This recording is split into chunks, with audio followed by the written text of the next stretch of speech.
Picture this. A man walks into a bank in Los Angeles. He's not there to make a deposit or apply for a loan. No, he's there to rob it. But here's the kicker. This isn't just any robbery. It's the first of 6 he'll commit in the next 4 hours. 6 banks, 4 hours. It sounds like something out of a Hollywood movie, doesn't it? But this actually happened in the 1990s, right here in the United States. Welcome to CEO's Library, the 1% Bookshelf. I'm your host, and today we're diving deep into Malcolm Gladwell's latest masterpiece, Revenge of the Tipping Point. If you've ever wondered why some ideas spread like wildfire while others fizzle out, or why certain behaviors seem to cluster in specific areas, you're in for a treat.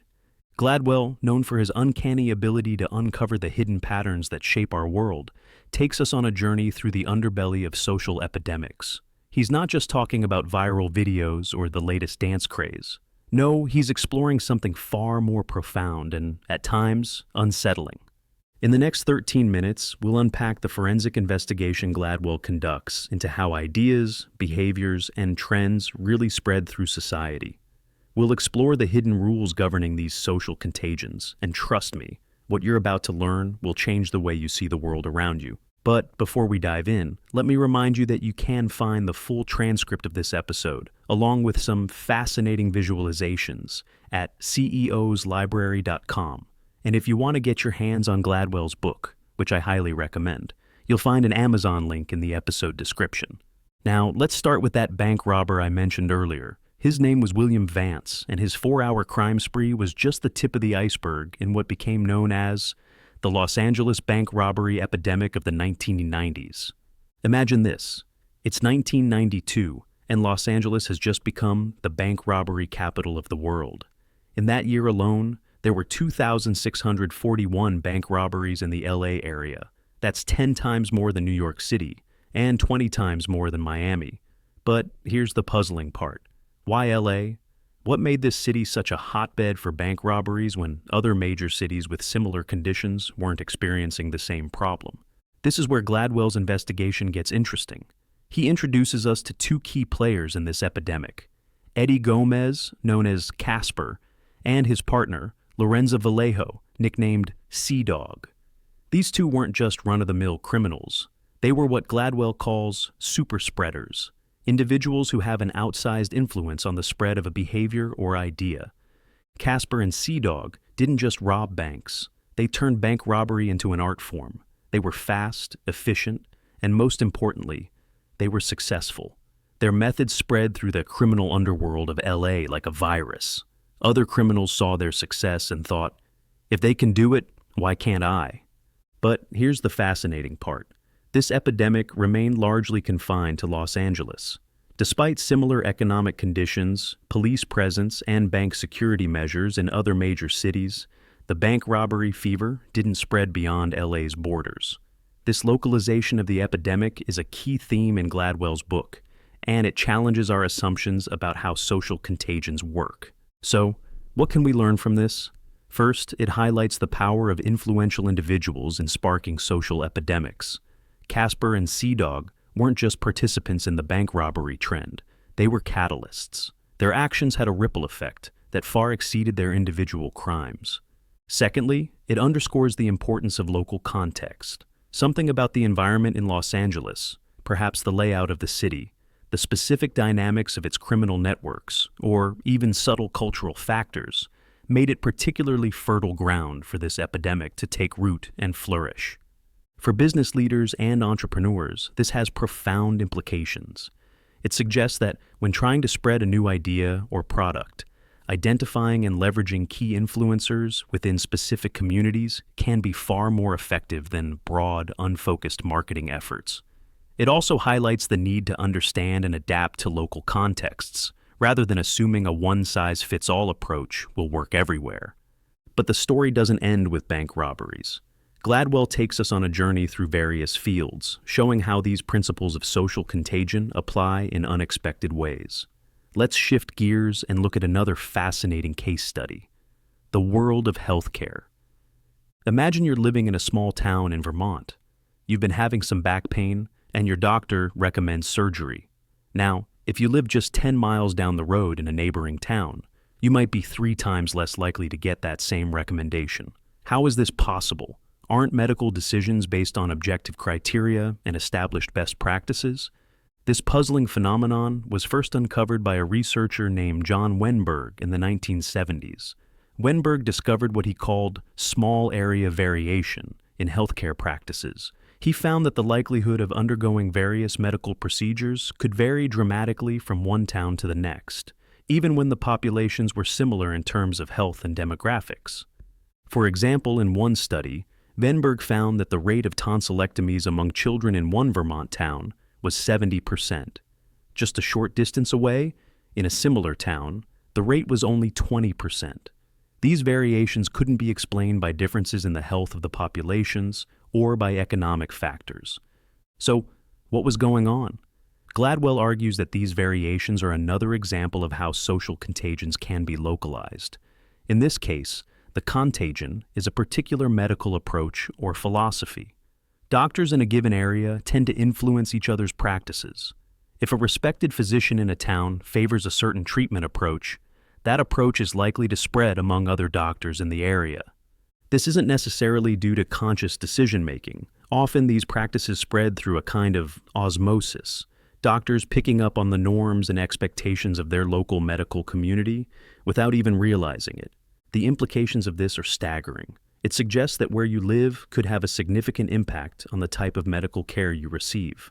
More broadly, it demonstrates how professional practices, even in fields we consider to be highly standardized and evidence-based, can be shaped by local cultures and norms. For business leaders, this underscores the power of workplace culture. The practices and norms that develop within your organization can have a profound impact on how work gets done, often in ways that aren't immediately visible. It also highlights the importance of fostering a culture of continuous learning and questioning assumptions. In healthcare, efforts to standardize practices and promote evidence-based medicine have helped address some of these variations. Similarly, in business, promoting a culture of data-driven decision-making and best practice sharing can help overcome potentially harmful local variations in practice. But let's push this idea even further. Gladwell doesn't just stop at explaining how these localized epidemics happen. He challenges us to think about why some ideas or behaviors remain confined while others spread widely. This brings us to our next fascinating case study: the curious connection between Waldorf schools and measles outbreaks. Now, you might be wondering, what do alternative education philosophies have to do with infectious diseases? The answer reveals another layer of complexity in how social contagions work. In recent years, there have been several measles outbreaks in the United States, despite the disease being declared eliminated in 2000. Interestingly, these outbreaks often seem to cluster around communities associated with Waldorf schools. Waldorf education, based on the philosophy of Rudolf Steiner, emphasizes imagination in learning and takes a holistic approach to child development. It also attracts parents who tend to be skeptical of mainstream medicine, including vaccinations. Gladwell uses this example to illustrate how specific communities can become hotspots for certain beliefs or behaviors. The anti-vaccination sentiment isn't spread evenly across the population. Instead, it concentrates in particular social networks and communities. This phenomenon goes beyond just vaccines. Think about how certain fashion trends might take hold in one high school but not another, or how a particular management philosophy might become dominant in one company while being completely absent in a competitor. The key insight here is that social contagions often spread through existing networks and communities rather than indiscriminately. Ideas and behaviors can gain traction quickly within these groups because of shared values, frequent interaction, and mutual trust among members. For business leaders and marketers, this has significant implications. It suggests that when trying to spread a new idea or product, targeting specific communities or networks might be more effective than broad-based approaches. It also highlights the importance of understanding the values and dynamics of these communities. An approach that works in one community might fall flat in another, even if they seem similar on the surface. Moreover, this case study underscores the importance of looking beyond broad trends to identify localized patterns. In public health, understanding these dynamics is crucial for addressing issues like vaccine hesitancy. Instead of treating it as a uniform problem across the population, Targeted approaches that address the specific concerns and values of particular communities are likely to be more effective. The same principle applies in business. When rolling out new initiatives or trying to change organizational culture, understanding the subcultures and networks within your company can be key to success.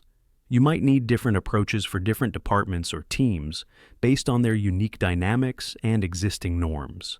As we wrap up our exploration of Gladwell's Revenge of the Tipping Point, let's take a moment to reflect on the key takeaways from our journey. First, we've seen how social epidemics often follow hidden rules and patterns, from bank robberies in Los Angeles to medical practices in Vermont to vaccine skepticism in Waldorf school communities. These phenomena don't spread randomly. They follow pathways shaped by individual influencers, local contexts, and existing social networks. Second, we've learned that small groups or specific places can have an outsized influence on the spread of ideas and behaviors. The actions of a few bank robbers in LA, the practices of doctors in a small town, or the beliefs of a particular school community can spark trends that have far-reaching consequences. Finally, we've seen how understanding these dynamics is crucial for addressing societal challenges and driving change in our organizations. Whether you're a public health official trying to promote vaccinations, a business leader aiming to transform company culture, or an entrepreneur looking to launch a new product, grasping these principles of social contagion can be a game changer.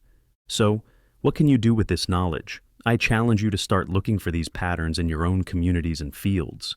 What are the hidden epidemics in your industry? Who are the superspreaders influencing trends? What local factors might be shaping behaviors in ways you haven't considered? By asking these questions and applying the insights from Gladwell's work, you can gain a deeper understanding of the social dynamics at play in your world. This understanding can empower you to be more effective in your leadership, more strategic in your decision-making, and more influential in driving positive change.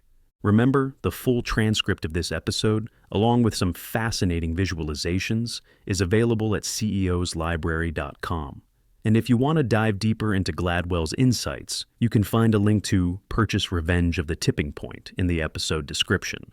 Thank you for joining me on this exploration of the hidden rules governing social epidemics. Until next time, keep questioning, keep learning, and keep pushing the boundaries of your understanding. The world is full of fascinating patterns waiting to be uncovered. Who knows? You might just be the one to spark the next positive epidemic of change in your field.